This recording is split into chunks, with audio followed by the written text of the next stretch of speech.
व्यापार चल रहा है। एक दो चीज और मैं आपको बताना चाहता हूं कि आप अपने घर में अक्सर मच्छर मारने वाली दवाएं इस्तेमाल करते हैं।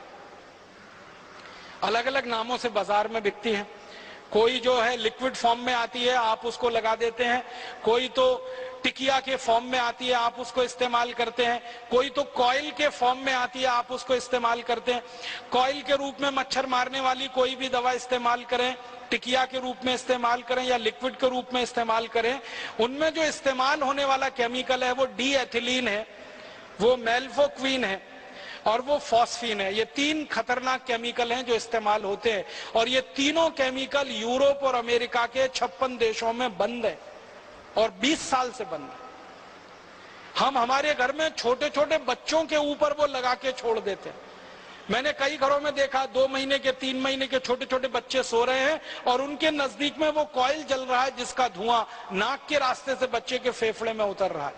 वैज्ञानिकों का यह कहना है कि ये मच्छर मारने वाली दवाएं अंत में मनुष्य को मार देती हैं। कई बार क्या होता है, मच्छर तो इनसे मरते नहीं है, मनुष्य मर जाते हैं जिनके लिए ये दवाएं इस्तेमाल हो रही।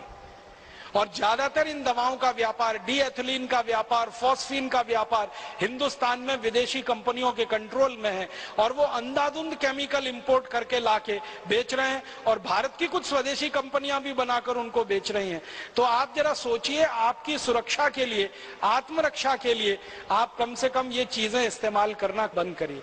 फिर आप बोलेंगे मच्छर तो हैं, उनका तो क्या उपाय है? सबसे अच्छा उपाय है मच्छरदानी लगा के सोइए।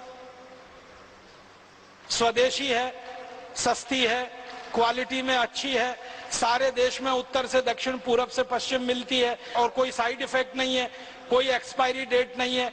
एक बार खरीदी तो 20-25 साल चलेगी और तरह तरह की मच्छरदानियां आने लगी हैं। अब तो वो डंडे वाली जरूरत नहीं है, एक हुक में लटका दीजिए वो आती है, आप ऐसे खोल के सो जाइए आती है, नहीं तो चादर की तरह से ओढ़ के सो जाइए, कुछ नहीं कर सकते। तो ये मच्छर मारने वाली दवा से तो अच्छी है। मच्छर मारने वाली दवाएं खरीदें, विदेशी कंपनियों को मुनाफा दें, उससे अच्छी अपनी मच्छरदानी है। और आप चाहें तो एक छोटा प्रयोग और करके देख सकते हैं। नीम होता है ना, नीम का तेल बाजार में मिलता है, तो नीम का तेल ऐसे जलाएं दीपक के रूप में। एक दीपक ले लें, उसमें रुई की बाती बनाएं, नीम का तेल जला के दीपक को रख दें। वो दीपक जितनी देर जलेगा एक भी मच्छर कमरे में नहीं आएगा। इतना सस्ता और सरल उपाय। नीम का तेल बाजार में 30-40 रुपए लीटर मिलता है। 1 लीटर तेल खरीदेंगे, बड़े आराम से 3-4 महीने चलता है। और दूसरा एक तरीका है, गाय के गोबर से बनी हुई अगरबत्ती और गाय के गोबर से बनी हुई धूप बत्तियां भी बाजार में अब आ गई हैं। कई गौशालाएं उनको बनाती हैं, उनको जलाकर आप सो जाइए, वो भी मच्छर को भगाती हैं और क्वालिटी में मच्छर अगरबत्ती से अच्छी। अगर गाय के गोबर की अगरबत्ती धूप बत्ती जलाएंगे तो पैसा किसी गौशाला को मिलेगा और उससे गाय की रक्षा होगी और गाय की रक्षा के बाद अंततः देश की ही रक्षा होने वाली है।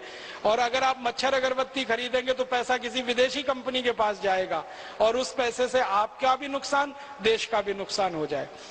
एक दो चीज